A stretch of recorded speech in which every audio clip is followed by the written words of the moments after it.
So let us continue with the new topic today, that is called green chemistry and nanochemistry. As the name suggests, there are going to be two sections in it. The first section we are going to have is the study of green chemistry. First of all, chemistry has been used as a science, central science, I will say, since almost last 100 years in chemical industry. Due to this tremendous use of chemistry, along with, of course, other sciences, heavy increase in human population, industrial revolution, the crises which have created are environmental pollution and energy crisis. These are what they call as the major global problems of 21st and if at all it comes 22nd century. Environmental chemistry always studies about the effects of pollutants on nature, environment, human beings, how to control them. That's an aspect we study under environmental chemistry. Green chemistry, or also known as sustainable chemistry, this mainly focuses on how not to create pollution at all. Environmental chemistry studies that, okay, there is a pollution, we are going to control it, we are going to minimize it. Green chemistry focuses on not to create pollution at all, use chemistry, but without creating pollution. That is what is known as green chemistry. So green chemistry will make use of different non-renewable sources, greener alternate ways. Greener ways means a chemical process which will not create any pollution. So green chemistry will aim at efficiency increase and decreasing the hazardous effect on the human health or environment. We have not done definition of green chemistry yet. So let us see.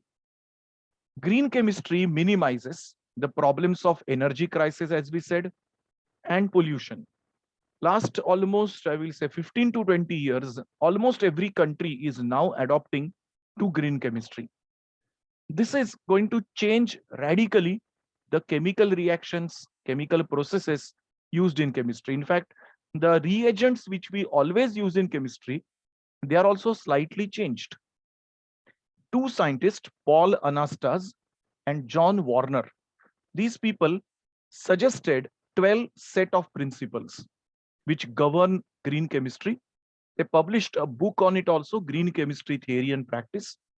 So whatever green chemistry we know today is all based on this particular book written by these two scientists. What we are going to study in today's topic are these 12 principles of green chemistry with examples. Let us take the definition of green chemistry. This is the definition what your textbook gives you. It is the use of chemistry for pollution prevention and by environmentally conscious designing of chemical products and reactions that will reduce or eliminate the use of or generation of hazardous substances. 2-3 parts in the definition. Number one, pollution prevention by how environmentally conscious design of what chemical products or chemical processes. How? By reducing or completely eliminating the use of hazardous substances. The green chemistry, as we said, we are going to have to impact the energy crisis, pollution.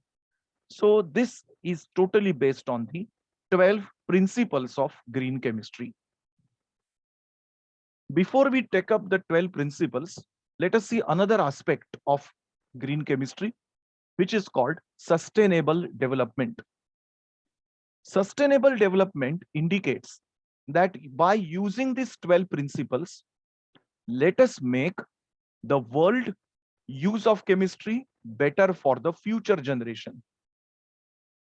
I will say this way, that past generation, maybe a generation one before my generation, used chemistry or science or nature in such a way that now currently we are facing a lot of troubles. So I will say the people who worked in 1940s to 1980s, 90s to that extent, were those people who utilized environment in such a manner that now we are facing trouble. Perhaps they have not done it consciously. They were not aware that nature will create a trouble later on. Rather, we will create a trouble for nature later on. So you can see currently what you see in US, for example, it happened in Canada and such countries, parts where temperature reached 50 degrees Celsius. In most of the UAE part, temperature goes to 50 degree nowadays. In India, if you go to Rajasthan, 45 plus 47 degree daily temperature is a normal thing. It continues that way. What will happen to earth, environment, the sea level, and so on? If you remember, 3, 4, I think 2 weeks back, there was an article in all the newspaper that by 2050, perhaps the South Bombay, the part which you see as Kulaba, Churchgate, Marine Lines, will go now under sea. The sea will invade on Mumbai. Now, this is what we are going to face. So if you want to stop these kind of problems, that is what we call as sustainable development. We want development, but we want to sustain the people also. That can only be achieved if you take up green chemistry. So let us begin now with 12 principles of green chemistry. I am summarizing the principles here in one single thing. Number one, please by heart these things. That is your answers. Number one, prevention of waste or byproducts. Atom economy. Less hazardous chemical synthesis. Designing safer chemicals. Use of safer solvents and auxiliary chemicals. Designing the processes for energy efficiency. Use of renewable feedstock. Reduce derivatives in chemical reactions. Use of catalyst. Design a process for environmental degradation. Real-time analysis for pollution control or prevention. And safer chemistry for accident prevention. Thinking from board exam point of view, they can ask you to just simply state any 4 or any 2 principles. So you have to remember these 12 small short headings which can be asked in exams. Now what we are going to do is take up every principle and give some example to explain them. That is entirely green chemistry. This part what we are doing is there in your NCERT also. So it's there in NEET and JEE syllabus.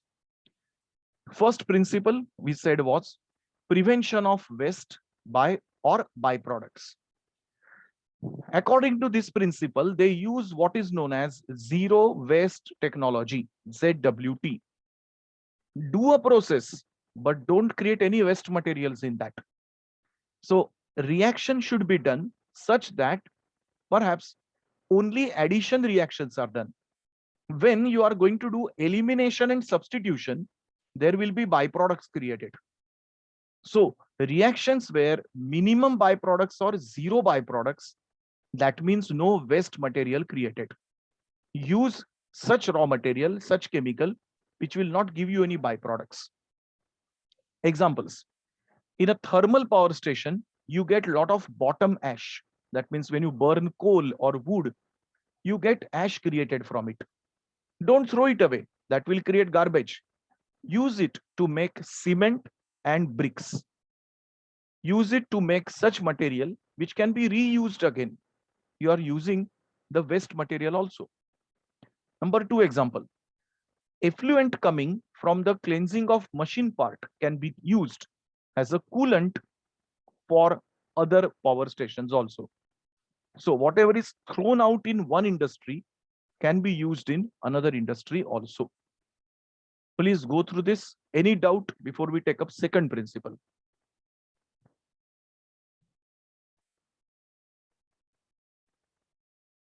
So, but won't that cleansing fluid be like contaminated with? As you are using it as a coolant because it rotates around the machinery. So if it is dirty also, no problem, you can use it. Coolant ka matlab hai, it is just for heat transfer. So if it is dirty also, no problem, you can use it for heat transfer. So, but the particles won't interfere with how much heat No. can it See, take? coolant is not included inside a material. Coolants are present in the pipes and they are surrounded the container. They just see, imagine a coolant is moving around in a vessel and heat coming out from the vessel is accepted by that material. Inside substance get cooled down. So वो dirty हो उसमें byproduct हो कुछ फर्क नहीं पड़ेगा. And So of what course, if about, there is any treatment or anything needed, they will do it and use it then. Yeah, bolo. so how can zero waste technology be used in Hmm. an exothermic reaction? You see, this is not possible everywhere. We are just giving example. For example, I said in my example explanation, try to use addition reaction. Now we know that every time addition reaction is not possible only. जहाँ substitution elimination करना है वो तो करना ही पड़ेगा अपने को. So 100% zero waste is not achievable. Wherever possible, use it. Or wherever such things like use of the waste material somewhere else, you can do it. I will give you another example. We had done long back a chapter of phenols. Now in phenol, there was one industrial process, synthesis of phenol from cumene. Now in cumene, when you use cumene becomes cumene hydroperoxide. And in the next step, you get phenol byproduct acetone. अभी ये we can call this as zero waste because acetone जो हम लोग को मिल रहा है byproduct, we are going to use it elsewhere, we are going to sell it. So it is not a waste material. Waste material मतलब ऐसा material जो कहीं use नहीं होने वाला है. You have to actually put it in garbage. Just throw it in the drain. Don't use such processes. If you get a byproduct and if it is reusable, then that reaction is still fine. Understood? Any other doubt? This is fine. First principle. Please remember examples so that you understand the principles. Second principle, I think exam के लिए सबसे important is atom economy because you can get short note numerical problem on this part. This is exactly given same way even in NCERT. What is atom economy? Basically, it is the amount of atoms from the starting material. How much of this is used in a chemical reaction? जितना आपका atom economy higher, that means you are not creating unwanted product. So go through both these points. I will show you the formula for atom economy after this, and you have numerical problems on this part. By good atom economy means higher value. So the formula which we use is this way. Formula weight of the desired product divided by sum of total mass of all the reactants. Let us take an example of this. This is an equation from our alcohol chapter. We take alcohol, primary alcohol, treat it with this mixture, which is indirectly HBr, giving a bromide. अभी आपका formula weight of desired product कौन सा है मैंने red में mark किया ये वाला. Other substances, these are byproducts. These are not counted here. And all the reactants, every substance had to be accounted. So atom economy कैसे आएगा? आराम से देखो. इस प्रोडक्ट में क्या क्या प्रेजेंट है? 2 कार्बन, 5 हाइड्रोजन, 1 ब्रोमीन. रिएक्टेंट में देखो 2 carbon, 3 plus 2, 5 and 1, 6 and 2, 8 hydrogen, 1 and 4, 5 oxygen, 1 bromine, 1 sodium, 1 sulfur. So when you substitute all these values and you calculate, the atom economy is extremely poor, 44.12%. That means this reaction is not a green reaction. To have a green reaction, we must have atom economy more than 70 to 80%. This is less than 50%, not at all a good one. I hope you understand how to solve. I'm showing you one more example, which is basically from GTB only. I've just taken a screenshot of that.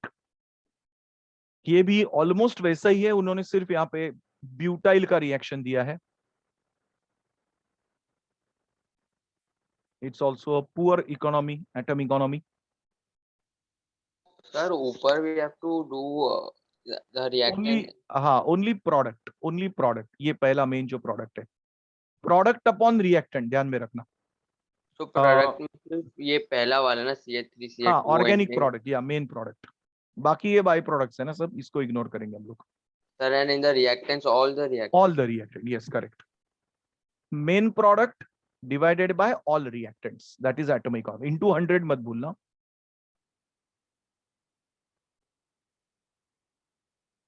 Let us come to third principle of green chemistry. This is called less hazardous chemical They synthesis. give the reaction. क्या हो गया? Sir, in the previous they give the reaction. They will give a reaction. They will give you atomic masses. You have to just calculate. Okay, sir. Now, less hazardous chemical synthesis. We have to design such chemical reaction which should be safe. They will create once again hazardous waste material. Now, an example given here. We use DDT quite frequently. BMC comes in your area and they spray that white fumes, that is DDT, which is an insecticide for controlling the mosquitoes which cause malaria, typhoid, dengue and all. Nowadays, instead of DDT, even BHC has been used, benzene hexachloride. Now, iska jo isomer hai, linden or gamexin, this is a better one than DDT. Why is it so? You know, this is a structure of DDT you have. DDT has these problems. When you inhale for longer time, it creates nausea, headache, fatigue, tiredness, dizziness, abdominal pain, and confusion in some people. Rather than that, go for a greener one, that is benzene hexachloride. This does not cause any of these effects, negative effects on human beings. Fourth principle, designing safer chemicals. Designing safer chemicals.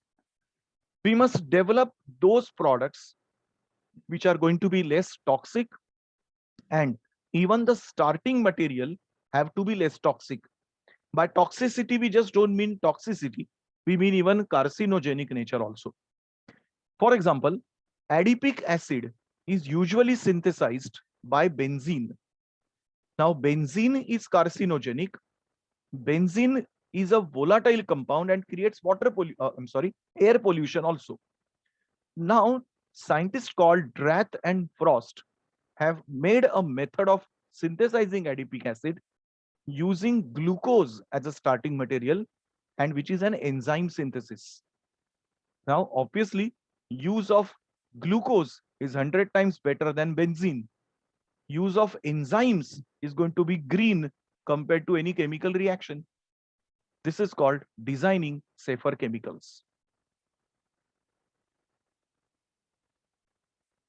Fifth principle is about use of safer solvents and auxiliaries. That means side chemicals.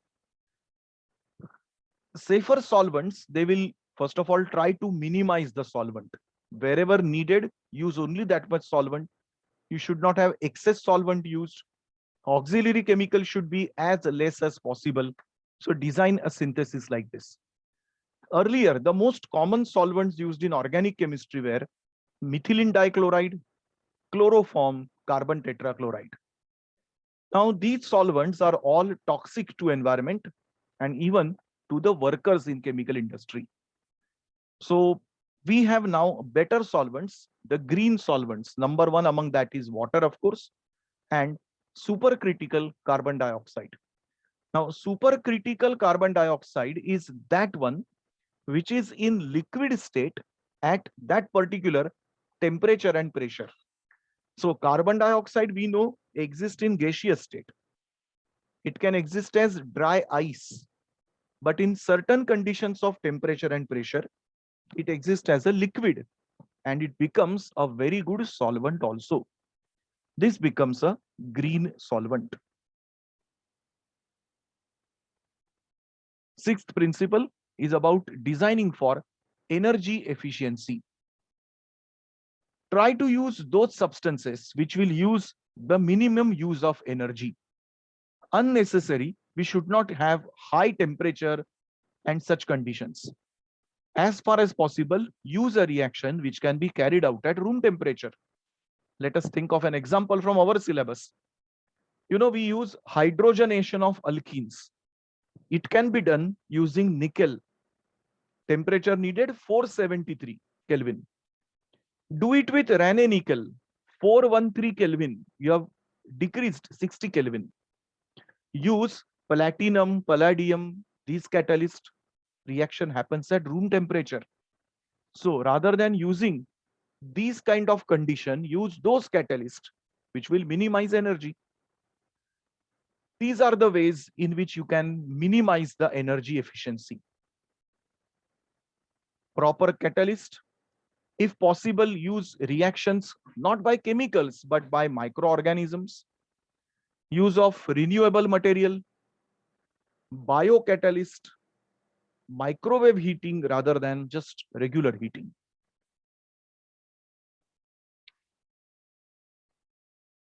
Principle number 7, use of renewable feedstock. Renewable feedstock means those chemicals, use those chemicals which you can reuse again. You did not throw them out. So this is the example which they have given here is basically petrochemicals. So use plant-based material rather than synthetic ones.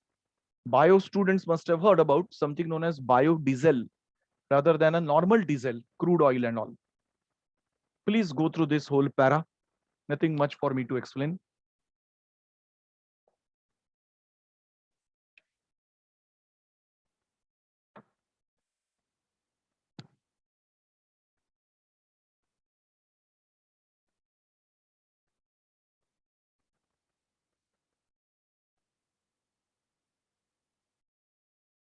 This is about 7th point, 7th principle. Let us come to 8th one. Reduce derivatives. Use as less steps as possible in chemical synthesis. Unnecessary derivatization, unnecessary making side chains, then deleting them, you should avoid. Please go through all these points again quickly.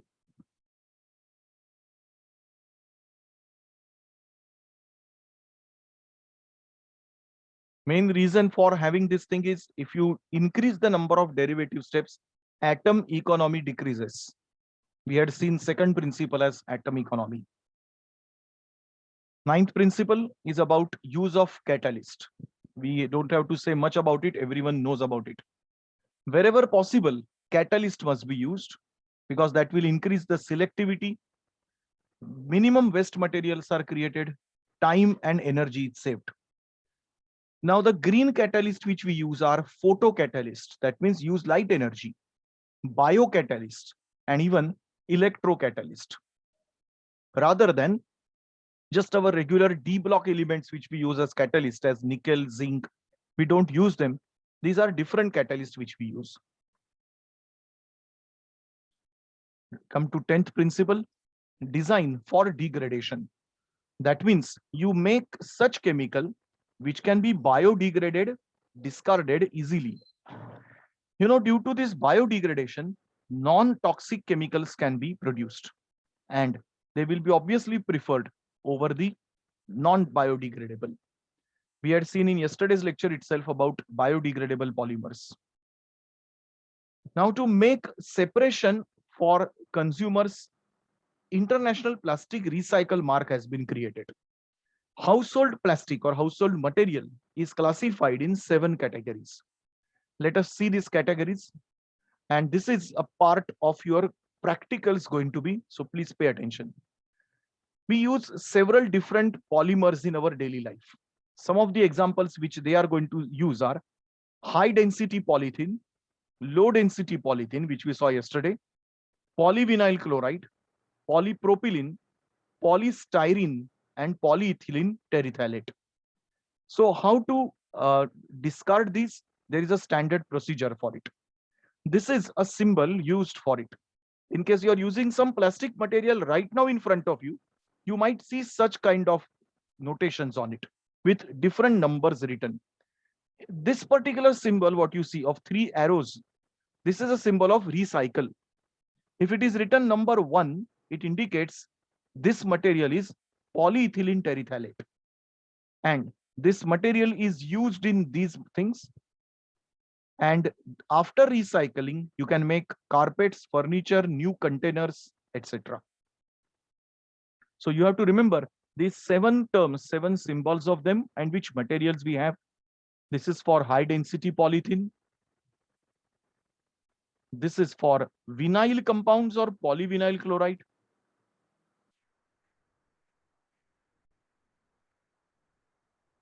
In your college practicals, you will be given plastic material. On that material, you have to search where that mark is and then see what that mark indicates. So suppose a substance given to you is written with number 1. That means that is a recyclable polyethylene terephthalate. If you are using right now any plastic material which does not have these kind of markings, that means that plastic is non-biodegradable. It's going to create an environmental trouble. Number 4 is about low density polythene. Number 5 is about polypropylene. Number 6 is about polystyrene. We talked about polystyrene yesterday, called styrofoam. So, And number 7 we have is about all other which are not classified under these things. Just one tip or information, go through this as an information. I have simply taken your textbook and just converted all the lines of textbook in this thing. Nothing extra, nothing additional I have written.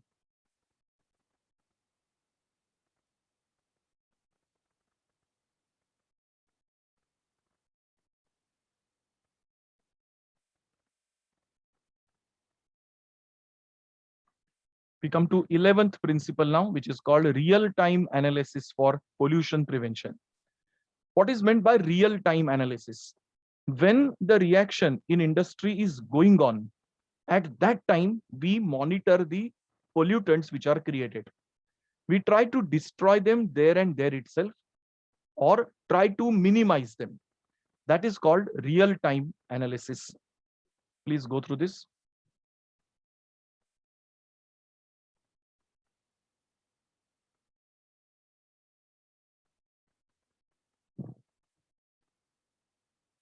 Last we have is 12th principle of green chemistry, safer chemistry, such that we don't have any accidents.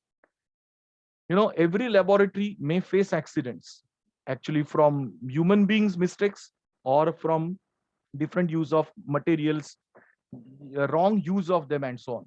So make such chemical processes which are safer, which use such chemicals which will have minimum accidents. So if you have such chemical which can undergo fire or explosion, try to avoid them.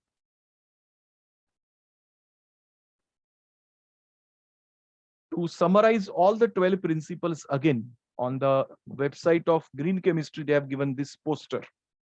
So you can see these are the standard symbols they use: waste prevention, atom economy, less hazardous chemical synthesis, designing safer chemicals, safer solvents and auxiliaries, design for energy efficiency, use of renewable feedstocks, reduce derivatives, catalyst, design for degradation, real-time pollution prevention, and safer chemistry for accident prevention.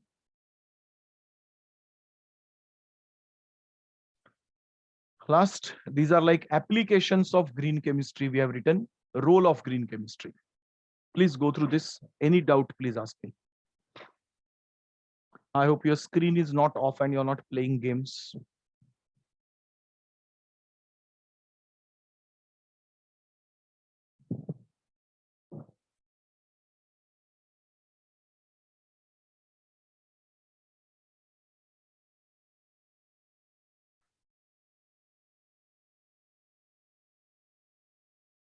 More applications.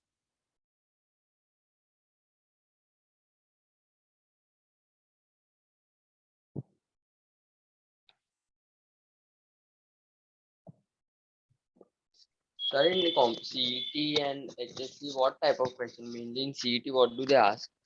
Just take our book of CET. Na? All MCQs are given on this part. So mainly they ask about the 12 principles only. So they will give you a particular case and they will say this case is regarding which principle. That No, is madam, most only common. one question in CET. Huh? Only one question is there in CET also. This chapter, I think weightage should be one question. Yeah. अभी नया सीटी पहली बार हो रहा है ना, ये including this syllabus, so will come to know कितना पूछते हैं इस पे. अभी जो होगा ये मंथ में, वो पहली बार सीटी है नया सिलेबस का. So we come to the second part of the topic, which has actually no link with the previous thing at all. It's a separate topic altogether, nanochemistry. Those who want to go for engineering further, for them, this is going to be a great use ahead. And those who are in medical science, they're actually going to use this in real life, because nanochemistry is now coming into play almost everywhere in our life. And by the time your generation becomes elder one and you start working, nanochemistry will be like in our daily use. It has already started, but it will increase by the time you people become into industry and everything. We understand some basic terms. First of all, what is nanoscience? As we know, nano is 10 raised to minus 9. So everything done at a miniature, extremely small scale, that is called nanoscience. So whatever chemistry we see at a larger scale, this is now carried out at a very small amount. So what is nanoscience definition? The study of phenomenon and manipulation of material at atomic, molecular or macromolecular level, where properties are significantly different than at our normal scale. That is called nanoscience. So what scientists find is, if you are taking say 10 gram of a substance, whatever properties it shows, they are going to be different than if taken at 1 nanogram level. Particle color, electrical conductivity, lot many properties differ when they are at nano level. Nanotechnology will make use designing, characterization, producing application which are at a nanometer scale. That is called nanotechnology. Particularly in chemistry, whatever nanomaterials we will use, that will be called nanochemistry. So in engineering, they talk more about nanotechnology. Nanotechnology is getting used in medicinal science also.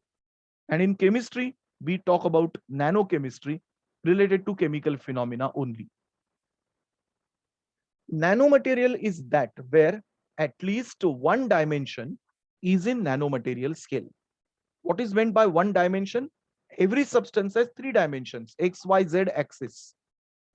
So out of X, Y, Z, at least one has to be in 1 nanometer to 100 nanometer. Now these are larger than single atoms and smaller than bacteria or cells. Because when I say, nano, you cannot imagine how it is.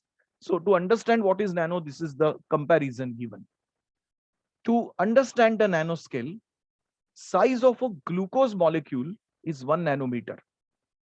A carbon nanotube is of 2 nanometer. DNA molecule's diameter is about 2 to 12 nanometer. And antibody is around 10 nanometer. So these are all the material which are coming under nanoscale. This is a diagram which you can understand as a nanoscale, starting from water molecule, glucose molecule, virus. You can see here. So we say 1 to 100 nanometer. इस range में जितने सारे substance आ सकते हैं, they are all going to come under nanochemistry, nanotechnology. 1 nanometer, 200 nanometer. These are the substances which you are going to use as nanomaterial. We classify now nanomaterial.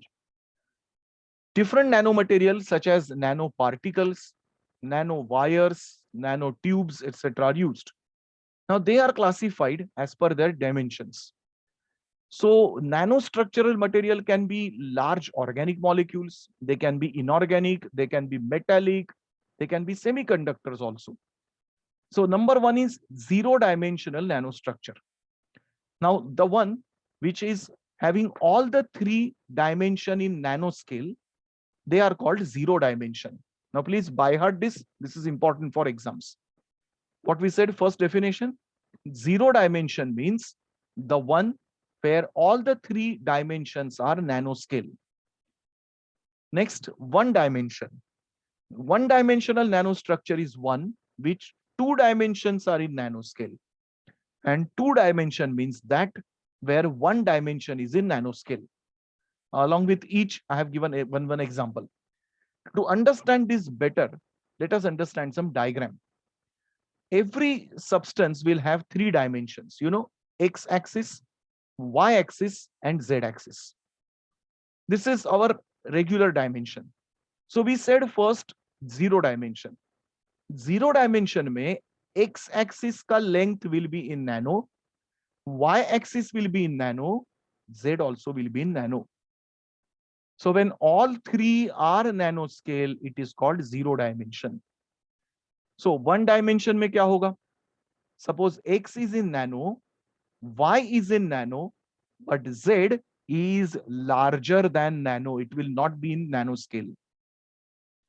And in two dimension, x is suppose nano, y and z will not be nano. तो अभी आपको शायद समझा होगा कि ये जो dimension का नाम लिखा है वो उल्टा है. इनफैक्ट जीरो मतलब ऑल थ्री.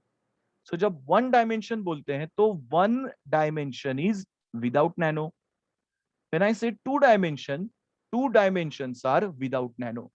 सो विदाउट नैनो वाले का नंबर यहां डायमेंशन के लिए लिखा है उन्होंने. I hope you understand this diagram. This diagram I found in your engineering first year textbook. I've just copied it in an animation form to understand this better. First year engineering में जो nano का chapter है, उसमें से ये diagram मैंने लिया है. I hope everyone understand what is 0, 1 and 2 dimensions. Once again, zero dimension nanostructure, all three dimensions are less than 100 nanometer. अभी हर एक के हम लोग example देखेंगे. Quantum dots. Now, I have given over here just for your curiosity, what are the information of the substances. ये आपके syllabus में बिल्कुल नहीं है. उन्होंने क्या दिया है सिलेबस में? स्ट्रक्चर, जीरो डायमेंशन और उसके एग्जांपल्स. जिनको क्यूरियोसिटी की ये क्वांटम डॉट क्या होता है, उसके लिए मैंने ये एडिशनल इंफॉर्मेशन लिखा है. एग्जांपल के लिए आपको क्या याद रखना है? जो ब्लू बॉक्सेस में दिखेंगे, बस उतना ही आपको याद रखना है. I am not going into any details of this. जिन लोगों को चाहिए बाद में रीड कर सकते हो. I am not wasting your time. Number 2, nano shells. These are nano shells. Nano rings, micro capsules. So under zero nanostructure, zero dimension, you have 4 examples to remember. Under one dimensional nanostructure, you have nanotubes, nanowires, and nanofibers. These are the electron microscope photographs of these materials. Exam के लिए सिर्फ blue boxes. Paragraph बिल्कुल याद मत करना. Not there in the syllabus. So, हाँ. so are nanotubes prepared from fullerene? Fullerene, yes, correct. But fullerene, Oh. what we studied in group 14 was carbon 60. So when you take carbon 90, carbon 100 onwards, instead of the ball structure, you get a tube structure. So the most common ones are nanotubes, which are made up of carbon only. 2D nanostructure में thin films, thin layers, and thin coatings. As I said, only remember examples. We come to characteristics of nanoparticles, important part for your board exams. सबसे पहले color. You know, optical property is totally different at a nanoscale. For example, you know how gold looks like. What is the color of gold? But look at these ones. ये दोनों जो आपको solution दिख रहे हैं, ये gold के हैं, unbelievable. ये है 20 नैनोमीटर साइज वाला गोल्ड सॉल्यूशन. ये है 100 नैनोमीटर वाला. देखो कलर क्या है. कोई बोल के समझेगा भी नहीं कि ये गोल्ड है. So when gold is kept at a nano scale and a solution is made, the color is nowhere near golden yellow. Particle size changes, color definitely changes. Property number 2 is surface area. Now, high surface to volume ratio is a very important thing. You know, a bulk material can be divided into smaller particles such that, surface area increases.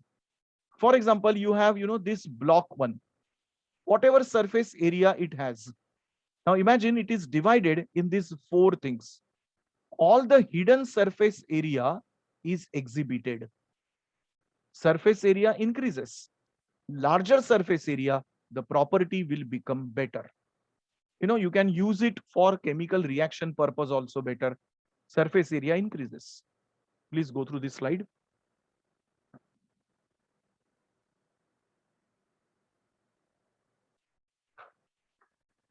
An example from your GTB is given here, but this is only for example sake. Don't by heart this for example. How actually surface area increases, they have explained it mathematically. A cube has 6 faces, and suppose the length, breadth, and height is 4 by 4 by 4. So surface area will be totally 96 centimeters square. When you divide it in certain number of 20 cubes, surface area will largely increase. Next is catalytic activity. Just now we said surface area increases when you have smaller particles. So if surface area is increasing by particle size decreasing, catalytic activity will become better. The catalysts are heterogeneous catalyst. Catalyst nanoparticle में हमेशा solid में रहता है. So you can see these example. These are your usual known catalyst. सिर्फ वो nano form में है.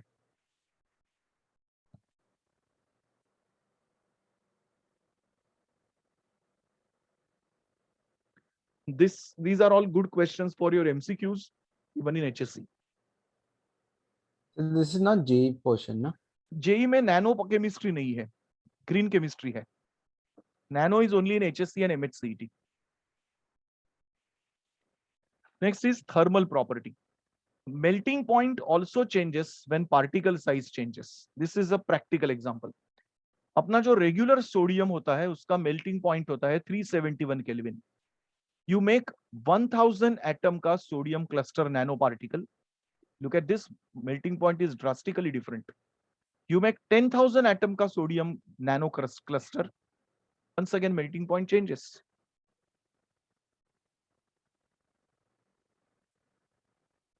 Mechanical strength and electrical conductivity. I'm just displaying it. Simple information. If I remember correct, I think these properties, mechanical and electrical, are cancelled from the cancelled syllabus.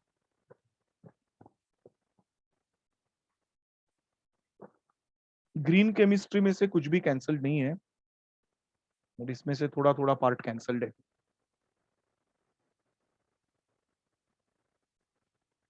Synthesis of nanoparticles. Now we have two kind of thing here. Understand this diagram carefully. One approach we have is called top-down approach, and second is called bottom-up approach. So पहले bottom-up approach देखो. Bottom-up indicates here, you start with atoms, you make cluster out of it, and from that you make nanoparticle. So you're going from small to large to still larger. This is called bottom-up approach. So in the diagram you will see, read this thing from this last, this second one, and this one.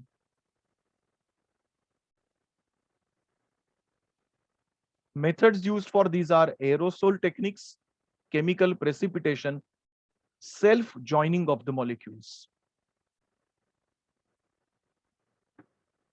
Second is going to be top-down approach. You start with a large one, you break it into powder, and then you construct nanomaterials from that. Still break it down. Top-down approach.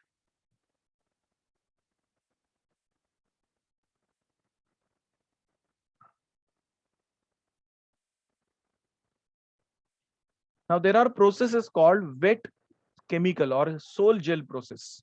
Now this entire process is completely cancelled from your syllabus. I am displaying the slides. We will not waste our time on this part, because this is quite a large section and it's not there for HSC. Accordingly, CET also it will be cancelled. This is the diagram for this sol gel process, and these are the reactions. I'm not wasting your time. Notes I'm sending, but it's cancelled. These are all the steps for the sol gel process. This is another very important part for your exams, and MCQs में और HSC में इस पे questions आने का chance है. Analysis, characterization of nanomaterial. Now we have to know the names of the tools and what information we generate from it. Technique is called ultraviolet visible spectroscopy. We use ultraviolet visible spectrophotometer for it. We get preliminary basic information about nanoparticle like color and such things. Next is XRD, X-ray diffraction method. We use a device called X-ray diffractometer. We come to know about particle size, crystal structure, crystal geometry from it. Another technique is scanning electron microscopy.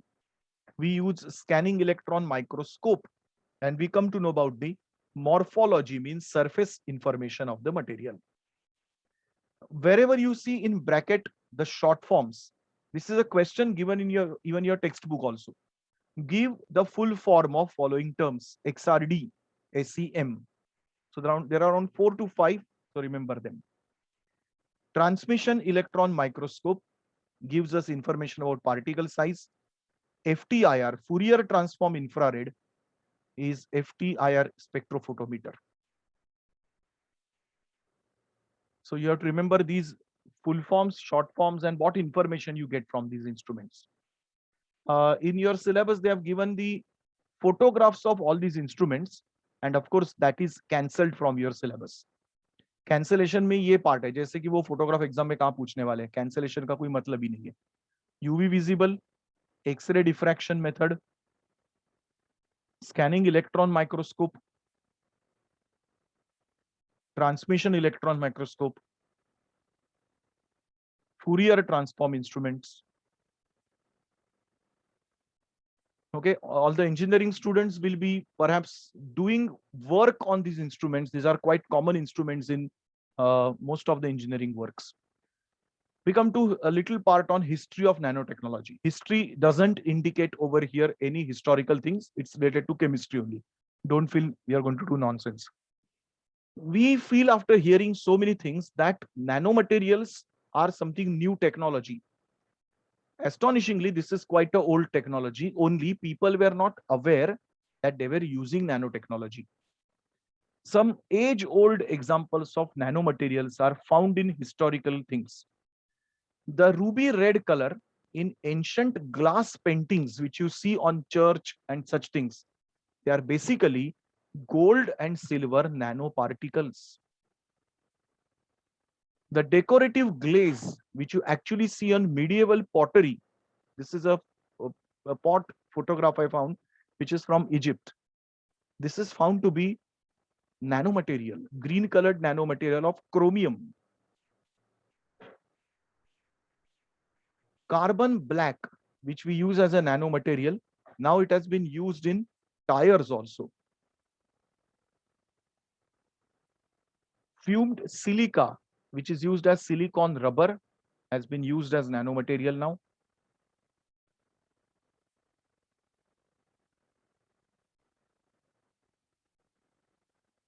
We come to almost last part of the topic, applications. Very interesting applications and very, very useful. Nanoparticles can contribute to the stronger, lighter, cleaner, and smarter surfaces. So we can use nanomaterial to make scratch-proof eyeglasses, transport, sunscreen, crack-resistant paints, etc. They have been now used currently in different random access memory, RAM of your computer. I hope everyone knows in computer you have RAM Yes, and sir. ROM. So random access memory, they use nowadays nanomaterials. Nanotechnology is now being used in water purification, and currently this is being used in India, which has been developed by Madras IIT students. This entire technology, what you see right now, has been developed by Madras IIT students, and it has been purchased by the company of AquaGuard. So AquaGuard has now paid a hefty amount to students, taking the whole technology from them, and they have been using it now currently in our AquaGuard machines. So this is the kind of water purifier which uses nano silver, which can remove E. coli bacteria from our water. This is a very common technology nowadays found in AquaGuard machines. This is another very important one known as self-cleansing material, also known as lotus effect. So for example, when you have a normal conventional glass, and suppose there is rain, water flow on your glass, it will look hazy like this. Self-cleaning glass accepts the rain and removes it after some time automatically because it contains hydrophobic material. So these are nano titanium oxide coated glasses which doesn't allow any rain to stay on the surface. It can even block ultraviolet rays from the sun. These are the new glasses which you get. Of course, the cost is too high. Last part of the topic, advantages and disadvantages. Advantages, tremendous revolution in electronics, computers and all, because you are getting material of the smaller size of your overall electronic devices become very, very small. Solar power, the overall machinery of solar panels and all is now being used using nanotechnology. Smart medicines have been made, molecules have been made with nanotechnology nowadays. Disadvantages is anything which we use in excess amount is going to create pollution. So instead of air pollution, now they are saying there is going to be nano pollution present. And nano pollution is really very bad because when you take these things in your respiratory system, they are very difficult to detect because of their size. So health hazards are going to be there because of nanotechnology. You have to be again smart in using these things. This completes our chapter of green chemistry and nanochemistry.